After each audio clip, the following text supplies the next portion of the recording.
Hello guys, Sunday দুপুরে খাচ্ছিলাম বিরিয়ানি। তারপর আমি একটা ড্রেস বার করলাম আর তারপর একটু হালকা করে করছিলাম মেকআপ। বলো তো আমি কোথায় যাচ্ছি? এদিকে আমি রেডি হয়ে চলে এসেছি, কিন্তু এই ড্রেসটা আমি ক্যারে পরেছিলাম সেটা বুঝতে পারছিলাম না। সেই তো আমি সোয়েটারই পরবো। তো যাই হোক, এবার আমি আমার চুলগুলোকে দেবো কিছুটা এডিট দেওয়ার পর লাগছিল কিছুটা এইরকম। এখন মনে হচ্ছে আমার এই চুল খোলাটাই ভালো ছিল। আমার সাথে আমি নিয়েছিলাম একটা থলের মধ্যে কি ছিল সেটা একটু দেখাই। এই সোয়েটারটা শুধু নিয়েছিলাম আমি। লিপস্টিক লাগানোর পরে মুখটা এমনি এমনি করে আমি কেন করে আমি নিজেও চাই না, তারটা আমার একটু কেটে যায়। কিন্তু আমার চুলগুলো এরকম মহিষাসুরের গোফের মতন ক্যারে হয়ে গেছে। আচ্ছা, অনেকে না আমাকে আর আমার দিদিকে যমজ বলে, কিন্তু কেন বলে? তাই লাগে নাকি? তো আজকে আমরা যাচ্ছি, দাঁড়া না, আজকে আমরা মেলায় যাচ্ছি। এখন বেরিয়ে পড়েছি। কটা আছে? চারটে 15 হবে। ও হঠাৎ করে আমাকে বললো, মানে জুতোটা খুব ভালো পরে এসেছিস, ঠিক আছে? আমি জুতোটার দিকে দেখলাম, আমি ভালো জুতোটা না পরে ক্রক্স পরে চলে এসেছি। मैं रो नहीं सकती गाइस, मेरा मेकअप धुल जाएगा। আমি ভালো জুতোটা রেখে কেন এটা পরেছি? দেয়ার ওয়াজ টু মাচ পলিউশন গাইস, তাও বাসের জন্য দাঁড়িয়ে আছি।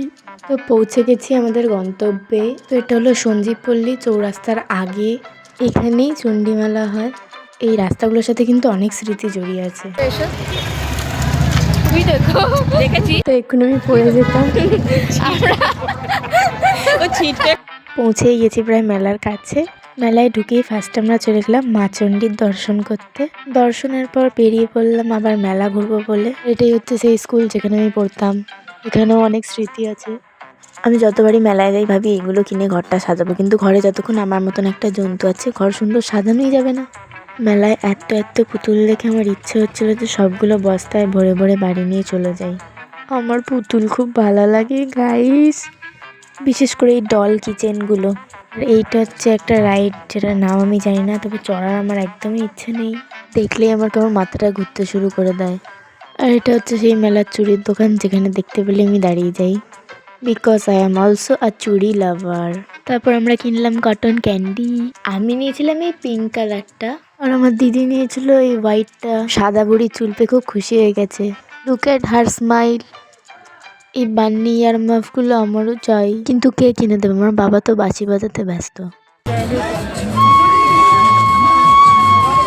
তারপর আমরা কিনলাম ময়ূরের পালক। বাড়ি ফেরার টাইমে একটু ফুচকা খেলাম। আমরা দু বোন দুটো ডল কিচেন কিনেছিলাম। এই ক্লিপগুলোও আমার, কিন্তু পুতুলটা কেনার পরে আমি এরকম অত্যাচার কেন করছিলাম আমি নিজেই বুঝছিলাম না।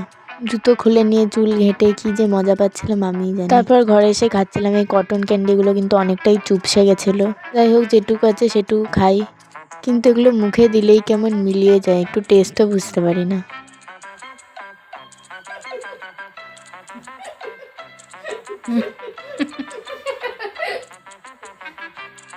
গাইস এইটা কিনেছি মেলা থেকে।